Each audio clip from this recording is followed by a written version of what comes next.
আপনাদের কাছে মনে হইল যে এই একটা বিপ্লব করে একটা দেশের প্রধানমন্ত্রীকে আরেকটা দেশে হেলিকপ্টারে করে পাঠায় দেওয়ার পর সংখ্যালঘু তাদের উপরে হামলার কথা বলছেন, শ্রমিকদের সাথে এক ধরনের সংঘর্ষের কথা বলছেন, পুলিশ বাহিনীর কথা আপনি বলেন না, আমি বললাম। আপনার কাছে আমার প্রশ্ন, আমরা কিন্তু শেখ হাসিনারে বিরুদ্ধে যখন কথা বলছি তখন আমরা মুক্তিযুদ্ধের চেতনা বিক্রির কথা বলছি, আমরা বলছি যে মুক্তিযুদ্ধকে নিয়ে উনি ব্যবসা করেন এবং মুক্তিযুদ্ধ উনি মানেন না। মুক্তিযুদ্ধের যে নীতির উপর ভিত্তি করে মুক্তিযুদ্ধ করা হয়েছিল সেটা গণতন্ত্র হোক, সমাজতন্ত্র হোক, জাতীয়তাবাদ হোক বা ধর্মনিরপেক্ষতা, এর কোনোটাই উনি মানেন না, এর কোনোটাই ওর মধ্যে নাই। কিন্তু শেখ হাসিনার পতনের পর মুক্তিযুদ্ধের ভাস্কর্য ভাঙা হবে, স্বাধীনতা যারা আছে তাদের বিরুদ্ধে এটা করা হবে, এইটা কেন আসলো? আমি আবারও বলতেছি যে আপনি কিন্তু মানে আপনাকে আমি আলাদা দেখি অন্য সবার থেকে, কিন্তু এই যে সবাই বা ক্ষমতার কাঠামো থেকে এইটাকে একটা প্যাট্রন যদি আমি নাও বলি, আমি বলবো যে এইটাকে একটা ধামা চাপা দেওয়ার চেষ্টা, এইটা কেন? কারণটা কি? মানে এইটা প্রোটেক্ট না কইরা তাদেরকে ভালো বলার চেষ্টাটা কারণটা কি? মুক্তিযুদ্ধের সাথে আমি মনে করি না এইরকম ভাবে হয়েছে। আর আমি ভালো অন্যরা খারাপ এরকম না। আমি যদি ভালো আপনি অত বলেন নাই আর কি যে ওটা ভাঙা উচিত, কারণ শেখ হাসিনা যেমন শফিক ভাইয়ের বক্তব্য, আমি বলি সরকারের বক্তব্য কিরকম, শফিক ভাইয়ের বক্তব্য আচ্ছা ওই বিল্ডিং ভাঙা হইলো কেন, হাসিনা ওইখানে বক্তৃতা দিচ্ছে দেখে বিল্ডিং ভাঙা দিয়ে আসছে, মানে এটা কিন্তু শফিক ভাই জাস্টিফাই করছে। আচ্ছা, ওনার পয়েন্ট অফ ভিউ আমি ব্যাখ্যা করতে পারবো না, উনি ব্যাখ্যা করতে পারবেন। আমি যেটা আমার পক্ষ থেকে বলতে পারি সেটা হচ্ছে, আমি যে কোনো ধরনের ভাঙাভাঙির বিরুদ্ধে আমি নিজে বারবার বলছি এবং 32 ভাঙার দিনও আমি বলছি কথাটা। তো আমার পয়েন্টটা হচ্ছে কি, আমার পয়েন্টটা খুবই ক্লিয়ার। আপনি বাংলাদেশে আওয়ামী লীগ প্রশ্ন, মূর্তি, ভাস্কর্য, ভবন ভেঙে করতে পারবেন। ভবন ভাঙা হয় না, এরকম কোনো অভ্যুত্থান বিপ্লব হয় না। এখানে এটাই প্রশ্ন ভাই, এখানে হচ্ছে যে কোনো স্থাপনা, যে কোনো রাজনীতিক, আপনি যখন ভাঙতেছেন তখন যে আপনি 7 জন বীরশ্রেষ্ঠর মূর্তি ভাঙছেন, অবশ্যই ভাঙবো না। 7 জন বীরশ্রেষ্ঠর মূর্তি আপনি ভাঙছেন, আপনার যদি বাংলাদেশের উপর আক্রোশ না থাকে, আপনার যদি মুক্তিযুদ্ধের উপর আক্রোশ না থাকে, you cannot do it. Yes, you cannot do it, but আমি বলছি যে বীরশ্রেষ্ঠদের ভাঙা বলেন, আপনি আইবেন তাজউদ্দিনেরও যদি ভাঙে এবং অন্যান্য লিডারদের, এই ভাঙাটাকে আমি তো জাস্টিফাই করতেছি না, কিন্তু আমি বলতেছি যে দেয়ার ওয়াজ এ কন্ডিশন। আপনি শেখ হাসিনার উপরে রাগ আছে, শেখ হাসিনার উপরে রাগ থাইকা আপনার রাগ উপরের দিকে উঠছে, আপনার তার বাপের উপর রাগ হইলো, আপনি তার বিল্ডিং জ্বালা দিয়েছেন। আপনি তার বাপের উপর রাগ, কিন্তু তার বাপের উপর রাগ, আমি বলি আপনারা যদি এটা ইকুয়েট করতে চান তাহলে আপনারা যে জটিলতায় পড়বেন, সেই জটিলতাটা হচ্ছে যে আপনারা আসলে সঠিক ভুলের বাইরে চলে যাইতে হবে, একটা জায়গায় চলে যাইতে হবে যেটা একটা সুফিবাদী দ্বারা, কিন্তু ওখানে আপনি যাইতে পারবেন না কারণ আপনি পলিটিক্যাল। আমি বলি যে সেটা হচ্ছে যে শেখ হাসিনা তার বাবাকে বিক্রি করছে। শেখ হাসিনা, ইভেন শেখ মুজিবুর রহমানকে বারবার বলা হয়েছে আপনি জাতির পিতা থাকেন, মহাত্মা গান্ধীর মতো আপনি আর ক্ষমতা নিয়েন না, আপনি থাকেন না আমাদের সবার অভিভাবক হয়ে। উনি হন নাই, উনি নিজে দায়িত্ব নিয়েছেন, দায়িত্বে ভুল শুদ্ধ অনেক কিছুই থাকে, উনি করছেন, উনি অনেকভাবে মিশ্র প্রতিক্রিয়ার শিকার হয়েছেন, ওনার ফ্যামিলি সহ শহীদ হয়েছেন, সেটা আমরা বুঝলাম। কিন্তু এখন যেই পর্যায়ে আছে শেখ হাসিনা, যেই পর্যায়ে ওনাকে নামাই নিয়ে আসছে, সেখানে শেখ মুজিবকে যখন শেখ মুজিবের মূর্তিগুলো, ভাস্কর্য যেই অর্থে বলেন না কেন, এটা যখন ভাঙা হচ্ছে, আপনি পিপলের দিকে তাকান, আপনি এটাকে পিপল বলতে পারেন, আপনি এটাকে মব বলতে পারেন না, এটা পিপল। এটা পিপল হচ্ছে যে এটাকে এখানে কোনো স্টুডেন্ট লিডারকে আপনি খুঁজে পাবেন না যাদের আমাদের না, আমরা কোনোদিন ভাঙতে যাইনি। তো এটা সাধারণ মানুষ ভাঙছে, কেন ভাঙছে? প্রশ্নটা হচ্ছে ক্ষোভের বহিঃপ্রকাশ হিসেবে ভাঙছে। এখন আপনি যদি বলেন যে 12 মাস, 16-17 মাস পরে প্রথম আলো ডেইলি স্টারে আগুন, আপনি এটাকে আপনি এবার ধরেন, কিন্তু আপনি ধরেন না 5 আগস্টের অব্যবহিত পরে, ইমিডিয়েট পরে যেগুলো হয়েছে, আমি মনে করি যে শেখ হাসিনা, শেখ মুজিবুর রহমানের আমি তো সেটার থেকে একটু আগেতেছিলাম, 7 বীরশ্রেষ্ঠর ইয়াটাকে ও ক্ষোভের জন্য, হ্যাঁ সেটা আমি শেখ হাসিনার সাথে 7 বীরশ্রেষ্ঠর কি আমি তো মানলাম, এটা পাবলিক ক্ষোভ। এটা পাবলিক ক্ষোভ না, এটা যারা ভাঙছে তাদের অন্য অভিসন্ধি আছে। ইভেন যারা মুজিবনগরে যারা মূর্তি ভাঙছে ওদের ভিন্ন অভিসন্ধি আছে। যারা ঢাকা বিশ্ববিদ্যালয়ের পাশের এই যে আপনার জগন্নাথ হলের পিছনে এখানে যে মূর্তি ভাস্কর্য ভাঙছে ওদের ভিন্ন অভিসন্ধি আছে। দে আর নট আওয়ার পার্ট। আমি যদি সঠিক হই তাহলে আমার সাথে সাথে বাংলাদেশে মিলিয়নস অফ পিপল এই আইডিয়া ধারণ করে। খালেদ ভাই, জুলাইয়ের পক্ষের হাজার লাখ লাখ লোক এই আইডিয়া ধারণ করে যে এই ভাঙাগুলো উচিত হয় নাই। আপনি শেখ হাসিনার প্রতি ক্ষোভ আছে, শেখ মুজিবের প্রতি ক্ষোভ আছে, কারণ শেখ হাসিনা শেখ মুজিবকে এই টেনে নামাইছে এখানে। It is Sheikh Hasina's fault. না না, সেইটা তো আমি আলাদা করে রাখলাম। আমি তো দেখতেছি যে আপনি যখন 7 জন বীরশ্রেষ্ঠ, এটার মধ্যে আপনি মুক্তিযুদ্ধের মুরালে আঘাত করতেছেন, আপনি মুজিবনগর দিবস এটা আপনি করতে পারেন, করতেছেন, এটা আপনি করতে পারেন, এইটা তো আপনি ক্ষোভ থেকে করেন না, এটা তো পিপল করে নাই, পাবলিক করে না, এটা তো কোনো না কোনো একটা রাজনৈতিক ইন্ধনে এটা করা হচ্ছে। হ্যাঁ, আমি তো এটা অস্বীকার করতেছি না, এবং আমি এটাকেই আমি বিরোধ করতেছি যে এটা জুলাইকে মুক্তিযুদ্ধের বিরুদ্ধে দাঁড়া করানোর একটা প্রক্রিয়ার ভিতর দিয়ে অনেকে এটা করছে, যে অভিসন্ধি যাদের ছিল তারা আমরা না। আপনি মুক্তিযুদ্ধের পরে যারা চোর চাচড়িগিরি করছে, যাদের কারণে শেখ মুজিবুর রহমান বলছে আমার কম্বলটা কই, তারা কি মুক্তিযোদ্ধা ছিল না? আপনাকে আমি বলি, একবার খুব ক্লিয়ার কাট কথা শুনেন, 71 থেকে 80 দশক পর্যন্ত কোন মুক্তিযোদ্ধাকে যায় রাজাকাররা হত্যা করে নাই। মুক্তিযোদ্ধারা মুক্তিযোদ্ধাদেরকে মারছে। তো আপনি কারে দোষ দিবেন? ফলে আপনাকে, কিন্তু এই জন্য কি আপনি মুক্তিযোদ্ধাদেরকে বলেন মুক্তিযুদ্ধ খারাপ? বলেন না তো। কারণ মুক্তিযুদ্ধ যখন ইভেন্টটা শেষ হয়ে গেছে 16 ডিসেম্বর, এরপরে যে ম্যাস কিলিং, বিহারীদের উপর কিলিং, তারপর আপনার হচ্ছে যে নিজেদের মধ্যে অন্তর্কোন্দলে কিলিং, জাসদের উপর কিলিং। আমি দুইটা আমি হচ্ছে যে আপনি যেহেতু বারবার এই প্রসঙ্গটা আনতেছেন, আমি দুইটা জায়গা থেকে এটা দেখি। 1971 সালের পর থেকে যদি বিহারীদের উপরে, জাসদ ইত্যাদির উপরে, এটার সাথে কিন্তু একটা প্রপার্টির একটা সরাসরি রিলেশন ছিল। কারণ বিহারীদের ক্ষেত্রে তো আপনি এটা এখন গেলেই দেখতে পারবেন, মিরপুর 11 নম্বরে যান, মোহাম্মদপুরে যান, আমি তো এটা সরাসরি দেখতে পারবেন, সেটা এটা প্রপার্টির। কিন্তু আমি যেটা বলতেছি যে ইডিওলজির জায়গা থেকে এই জিনিসটা কেমনে জনপ্রিয় হয়, যে আমরা 71 সালে আমরা ভুলভাবে দেশ স্বাধীন করছি, 71 সালে এত লোক মারা যায় না, এই জায়গাটাতে মানুষ কেমনে সমর্থন করছে, এটা কি আপনারা এটার মধ্যে আমরা বলি নাই? এগুলো আমরা বলি নাই, নেভার। আচ্ছা, এগুলো যাদের বলা তারা বলছে, যাদের এটা দিয়ে রাজনৈতিক ফায়দা হাসিল করা ছিল তারা বলছে। আপনি 71 ভারতের কাছে বিক্রি করে দিয়েছে যারা, একটা অংশ ছিল, একটা অংশ বলছে এটা দ্বিজাতি তত্ত্বের অবসান হয়েছে, এটাও ছিল। 71 হাজার রকম, 71 আপনার কাছে একরকম, 71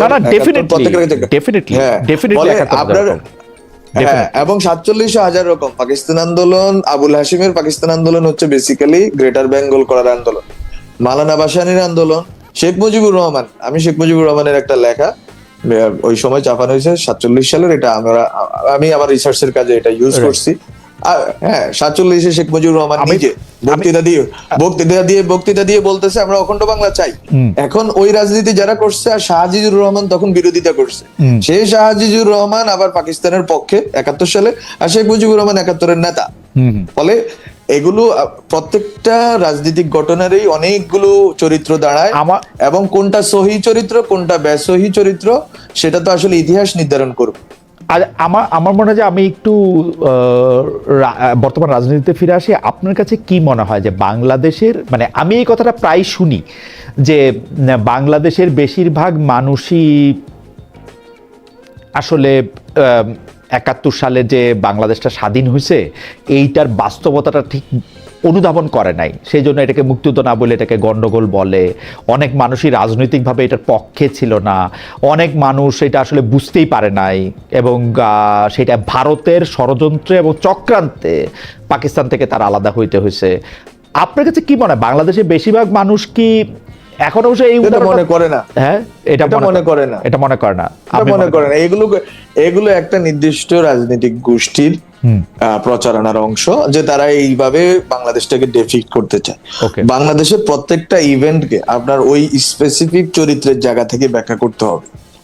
ওইটা যদি আপনি না করতে পারেন, তাহলে যেটা হবে যে আপনি নেগেশনের ভিতর দিয়ে আপনি যাবেন, আপনার কোনো জাতীয় চরিত্র দাঁড়াবে না। এই জন্য আমাদের এত খারাপ অবস্থা। আমার কথা হলো, যেই দুষ্কার কর্মগুলি ঘটছে সেইগুলি কন্টেন্ট কেন করা যায় না? মানে এখন মানুষকে পিটায় মাইরা ফেলবে, অন্যজনের ঘরে গিয়ে আগুন দিয়ে দিবে, পুলিশ অফিসারকে মাইরা ফেলবে, থানায় গিয়ে আগুন দিয়ে দিবে, এইটা মানে এবং যেটাকে আমরা জয়লাভ করতেছি বলতেছি, সেটা লাভ করার পরে ওইটা কেন ঘটলো বলে আপনার মনে হয়? আমি তো বললাম, সেটা তো আপনি দেখতেছেন একটা ছোট অংশ। আচ্ছা, আপনি বড় অংশটা দেখতেছেন না। আমি জানি না জনাব আলম, আপনি কি আমার প্রশ্নটা এড়াচ্ছেন নাকি আমি আপনাকে প্রশ্নটা করতে পারতেছি না? আমার কথা হইলো যে আপনি সেপ্টেম্বর অনওয়ার্ড এগুলি করছেন। আমার কথা হলো আপনি জবাব দিতেছেন যে ভাই 16 কোটি 17 কোটি তো ঘটনা, এরকম ঘটনা 17টা ঘটছে। আমার প্রশ্নটা হইলো হাসিনা অন্যায় করছে, হাসিনা পালায় গেছে, এর মধ্যে সংখ্যালঘুদের যারা পুরাইলো, যারা ওই লোককে আক্রমণ করলো, তারা কারা আসলে? আপনারা কি এই জবাবটা দিবেন না যে তারা কারা, মানে হু আর দে? if they are perpetrators, তাদেরকে আইনের আওতায় আপনি আনা হইছে, এখনো সুযোগ আছে, আনেন। আপনি এটা ফৌজদারি অপরাধ, আপনি লয়ের লোক, আইনটা তো পরে মানে এইটা করার মানসিকতাটা কেন? এবং সেই সময় অনেকে এটাকে সাপোর্ট করছে, এটা কারণটা কি? মানে ধরেন আমি তো সাপোর্ট করে নেই, আপনি যেটা সাপোর্ট করেন হোক না, কিন্তু যারা সাপোর্ট করছে তারা তো ভালো আছে, অনেকে আবার সেটা বলতেছে। তো সেই জন্য তো এই সাপোর্টটা যারা করছে সেই জায়গায় কারা করছে সেইটা তো আমাদের জানা দরকার। কারা করছে আমি তো বললাম কারা করছে, তাদের তো আপনি একটা হচ্ছে আপনি যেটা বলছেন যে ইনডিসক্রিমিনেটলি সংখ্যালঘুদের বিরুদ্ধে আঘাত। আপনি আমাকে বলেন, আপনি যদি এখন বলেন যে ওই সময় কে বাপের বেটার, তো তইলে ওই বাপের বেটার তো দেখা শেখ মুজিবের ব্যাপারে কথা শেখ মুজিবের ব্যাপারে না, আপনি জুলাইয়ের ব্যাপারেও বলছেন যে ওই সময় কে বলছে। জুলাইয়ের ব্যাপারে আমি বাপের বেটা শব্দটি ইউজ করি না, শেখ মুজিবের ব্যাপারে বলছি, এটা ইচ্ছা করে বলছি। কারণ ইচ্ছা করে বলছি এই জন্য, শেখ মুজিবুর রহমান উনি হচ্ছে যে আনডিসপিউটেড লিডার ছিলেন এই ইস্ট বেঙ্গলের, ইস্টার্ন বেঙ্গল, এবং উনি 71-এর পরেও ছিলেন। উনি 72-এর সংবিধান এবং এই পুরো প্রক্রিয়াটার ভিতরে উনি রাষ্ট্র ব্যবস্থা পুনর্গঠনের ক্ষেত্রে ওনার ব্যর্থতা এবং সব স্টেটমেন্টশিপ আচরণের অভাব, আরো হাজারো কারণে উনি মানে মানুষের কাছে মানে একটা মিশ্র চরিত্রের মানুষ হয়ে গেছেন, এবং এখন তো ওনার মেয়ের কারণে মানুষ ওনাকে অপছন্দ করে।